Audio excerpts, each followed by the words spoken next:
ভালোবাসা পেলে কোন বোকা পড়ে থাকে নষ্ট জলে। কবিতাটি লিখেছেন রফিক আজাদ।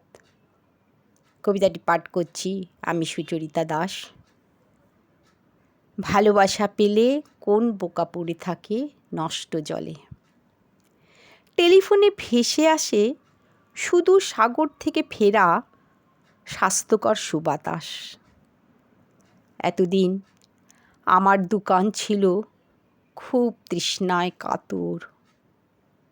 রূঢ় নরনারীদের বাজখাই গলা শুনে শুনে ভাবছি শুনতে চাওয়া মধুক্ষরা উচ্চারণ কথকতা নেহাত অন্যায়।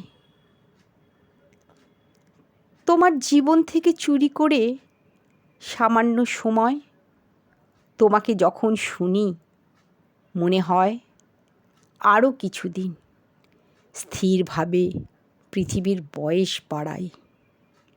ভালোবেসে হাতে তুলে নিই ফের পরিত্যক্ত অস্ত্রটি আমার। ভালোবাসা পেলে কোন বোকা পড়ে থাকে নষ্ট জলে। বরং মুহূর্তে জাগে ভেতরের সাহসী পুরুষ। তোমার নিবিড় কণ্ঠে মৌমাছির গুঞ্জরণ শুনি। সামান্য সময় ব্যাপে তোমাকে শুনে তো তৃপ্তি নেই, চাই দীর্ঘ কথোপকথন। তোমার সান্নিধ্য চাই অনেকক্ষণ। চলো ভাঙি মানুষের তৈরি, প্রয়োজনে গড়া সময় জ্ঞাপক ঘড়ি উভয়েই।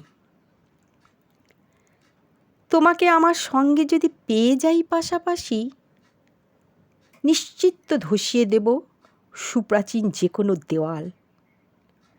মানুষের সব অপরাধ আমি ক্ষমা করে দেব। কোলে তুলে নেব নোংরা কর্দমাক্ত শত্রুর শরীর। গাছপালাদের দেব আরও বেশি সাজিয়ে গুছিয়ে। তোমার সময় হবে বহুক্ষণ মুখোমুখি বসে তোমার মুখের কথা প্রসারিত বুকে গেঁথে নেব। ভালোবাসা পেলে কোন বোকা পড়ে থাকে নষ্ট জলে। সাহসী পুরুষ দ্রুত জেগে ওঠে সমুদ্র সাঁতরায়। নমস্কার।